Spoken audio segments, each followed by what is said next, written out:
As President Tinubu marked his second anniversary in office, his supporters and critics alike have been having their say regarding his peculiar brand of politics and style of governance. Many have called him a supreme nationalist with an unflinching belief in the oneness and indivisibility of a working Nigeria, while those on the other side of the political divide have not spared words in criticizing the president's perceived ethnic bias in the handling of Nigeria's affairs. For a conversation around that issue and a lot more, we're now being joined by Bola Bakare, who is the president, Truth Be Told Network, a member, Public Affairs Committee of the defunct Presidential Campaign Council of All Progressive Congress. Good morning, Mr. Bakare. Good to have you join us on the morning show today. Good. I'm glad to be here, and good morning to my beautiful brother and sister. Thank you indeed. Thank you. All right, let's go straight into it. It is 2 years after President Bola Tinubu assumed office. He's effectively in his third year as president now. And of course, you know that assessments have been flying here and there on what he has achieved, what he has been perceived, what he's perceived to have achieved.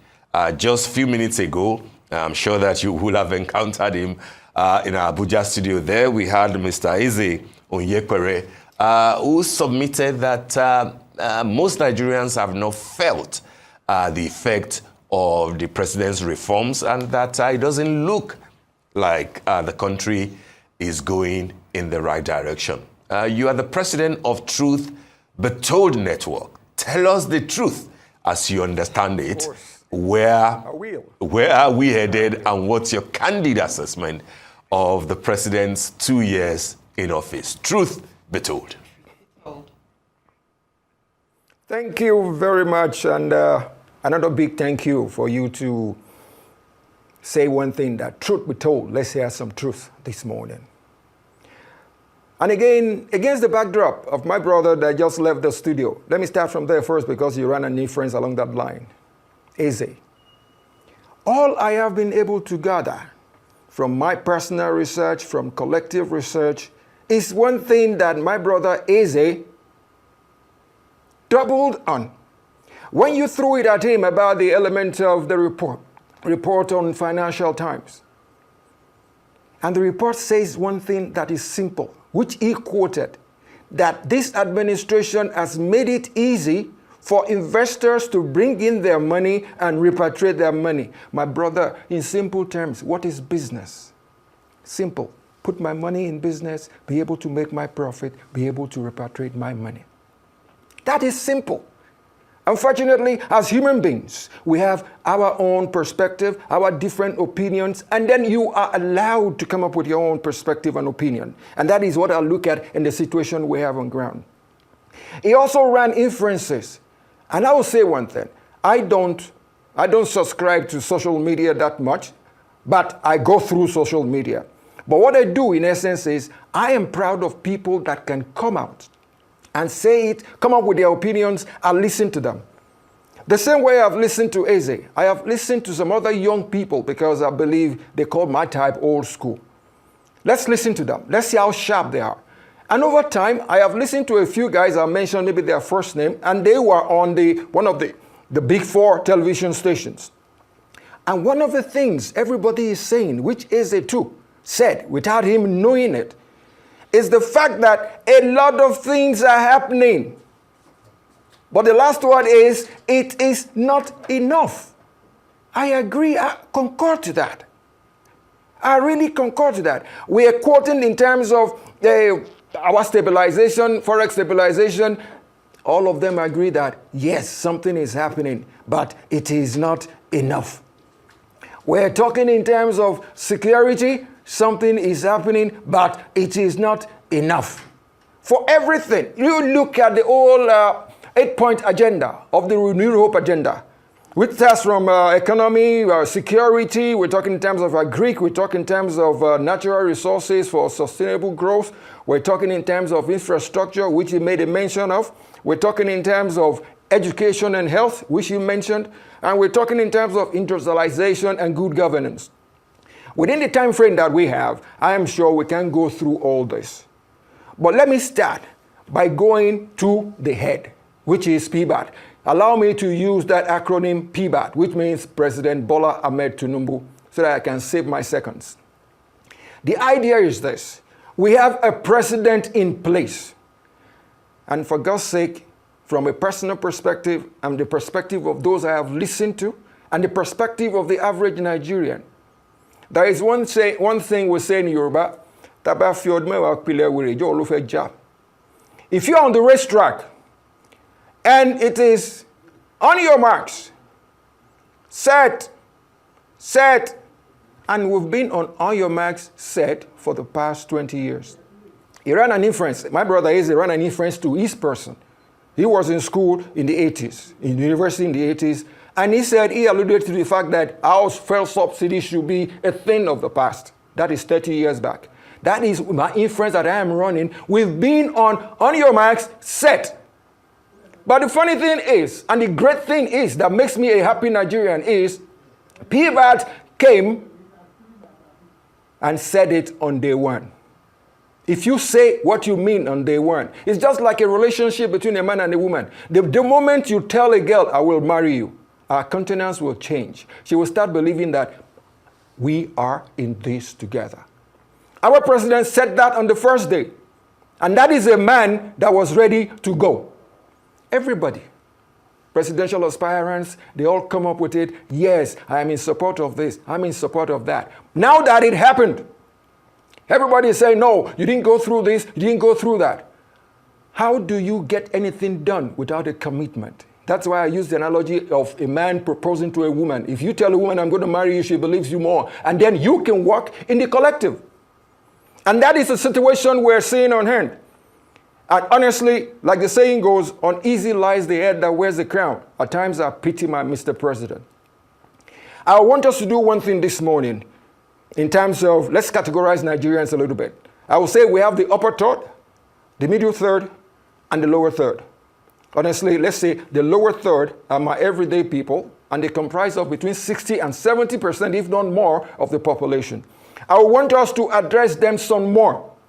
We need to sensitize them some more. Because when we bandy figures or we bandy languages that I call professional languages, be it in engineering, be it in finance, be it in this, my everyday people do not understand all those gimmicks. At the end of the day, they'll say, oh, what are they talking about? I don't even understand what they're saying. All I am particular about is I am yet to eat and I need some food. But before I move further, all I'm saying here is everybody I have listened to, is inclusive, has said one thing about this administration. This administration is doing good, but the word is, it is not enough. I agree to that. Let me tell you the situation we find ourselves. From my president, PBAT, to the average Nigerian. I would like to show you something that depicts the kind of people we are and the kind of belief system, the kind of mindset we should have. I would like to show you this. From where you are seeing the figure 9. From where I am seeing 6. Just to buttress what you're saying further. You are seeing... Just to buttress what you're saying but further, because I'm saying... You're saying a lot about different perspectives in this particular situation, but I just want you to also bring this back home, especially as it relates to the average Nigerian and what the average Nigerian can feel in relation to the different policies and reforms that the president has put together and put in place over the last 2 years. I want you to just summarize this and say, for the average Nigerian out there right now who is listening to everything that has been said, all the conversations we've had today, and they're asking themselves, how does this relate to me? How can I take this and hold on to this renewed hope? What would you say to that? Agenda. Thank you very much. Let me continue where I stopped. You are seeing 9, I am seeing 6. That is where the element of perspective comes in. If I turn it this way, you are seeing 6, I am seeing 9.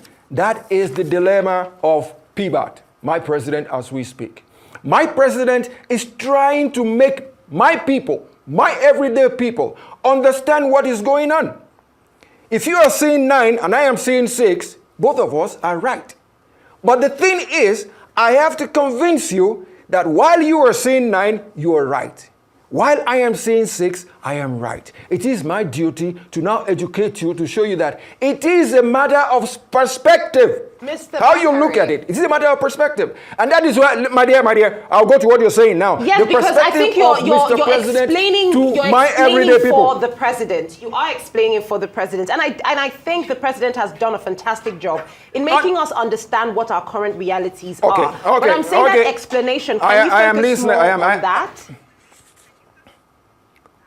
Let me now go to my everyday people, because I said it earlier, I'm going to concentrate on the lower third, which is my everyday people. Let's start picking up some factors that has happened over time. Let's pick on some economic factors for which Nigerians are saying, oh, he floated the naira without knowing where he was going. I would like to tell Nigerians that, look, I would like to take you back a little bit to a man that is now a king in Kano. Sanusi, Emir Sanusi. I'm a Yoruba man. Let me greet him first. Ranka Shidere, sir. He said it years ago, after he left the CBN, that look, if I want to be a millionaire on a daily basis, all I need to do is to tell the banks, just give me $10,000 every day. And I'll turn the $10,000 on the street and make maybe 60, 70, or even 100% on the money. These are situations we have on our hands that is dwindling, making our naira low. And the only way we can live was to use our naira to show up our naira, while some people are busy doing what they call, in quote, business, by taking our dollar off the institutions that handle them and bring them on the street and sell them. As we speak, we have been able to bring down to a low ebb. Little wonder our money is at this level. My fellow Nigerians, our money is at this level because that is the way we are as a people. We as a people, we do things that is self-detrimental. Self-inflicted pain. And I am telling you one thing, the president is trying to alleviate this by going at it squarely. He goes at it squarely. That is in the element of, let's talk about monetary or in terms of that. Another thing which my friend was particular about, which most Nigerians are very particular about, is the element of subsidy. How many Nigerians have come on air? Those that benefited from the subsidy, some of them came on air and said, we were making so much money, for God's sake, it's unfair on the average Nigerian. I will look at something different. My sister, I wonder how old you were 20 years ago. But for the past 20 years, people have been working at our refineries, 3 of them, and nothing came out of it. We were paying wages, we were doing TAMs, turnaround maintenance, in dollars. We were retiring them, we were recouping, we were employing people for 20 years, and they were doing nothing, and the average Nigerian kept quiet and said, all is not well, all is well. Some people are being paid for not working, and at the same time, we are using our commonwealth to shore up what we call subsidy. This is a bad one for us. This is totally a bad one. And as we speak, Mr. President now is now saying, okay, subsidy, you're gone. There is no surgery without pain. Little wonder they give you anesthesia. Even after the anesthesia wears out, the pain comes back. But you will be a happier person after the scar goes and then you feel better. This is what we're going through. We're really going through post-surgery. Or even if some people might want to say the surgery is still going on, but we're trying to get out of anesthesia. We are in a position to help ourselves, which we don't. Our situation, honestly, we have moved from being careless to being reckless over time. What we're talking about is systemic failure that did not happen today. Okay. This our subsidy can I quickly butt in because of time, Mr. Bakare? Please. Yes, just very quickly because we're really, pressed for time. What will be your advice to government? Okay. I get the point of what you are asking the citizens to do, to be patient, as the president requested, and to endure more. But then when you see at least three major headlines in the same month of May that the president is celebrating his second anniversary. One says poverty rate among Nigerians, rural dwellers, hits 75%. Those are the third layer that you mentioned, that they take about 75% of the population. Poverty rate among them, according to World Bank, the lower third. A third. it's now 75%. Another headline, energy costs, electricity tariffs, grounding industries. That's according to organized private sector. And then inflation erodes banks' profits, jacks up cost. That's another headline. All in the same month that we are celebrating the fact that the president has done 2 years in office and that things may not be as bad as people are claiming that they are. What is your advice to government? What should they do differently now that they are effectively in their third year? In 20 seconds, please, because we have to run. Okay, thank you very much. Let me pick on the element of power. Over time, over the years, like I said, we've had this systemic failure. And over the years, we've never had good power status. If you remember OBJ and the case of our beloved brother and father, Bola. Bola came on there because OBJ believed in him. And then a whooping sum of close on $20 billion was put together to revamp our power sector. As you and I speak today, 20 billion we haven't seen. Power sector revival we haven't seen. Bola is gone. That is what I am talking about. That as a people, we have gone from being careless to being reckless. The man had a lofty idea, but he's nowhere to implement it. And our money, you and I can ask ourselves, where is our money? It is gone. That is us as a people. That is what I am very particular about. That is what we need to tell the average person. That look here, what is happening to us is us inflicted. Mr. President, like you asked for, what is my advice as is? I advise Mr. President should carry on with what he is doing. Everybody alluded to the fact that, yes, something is happening, but it is not enough. It is not the first water you pour on your head that gets to your toe.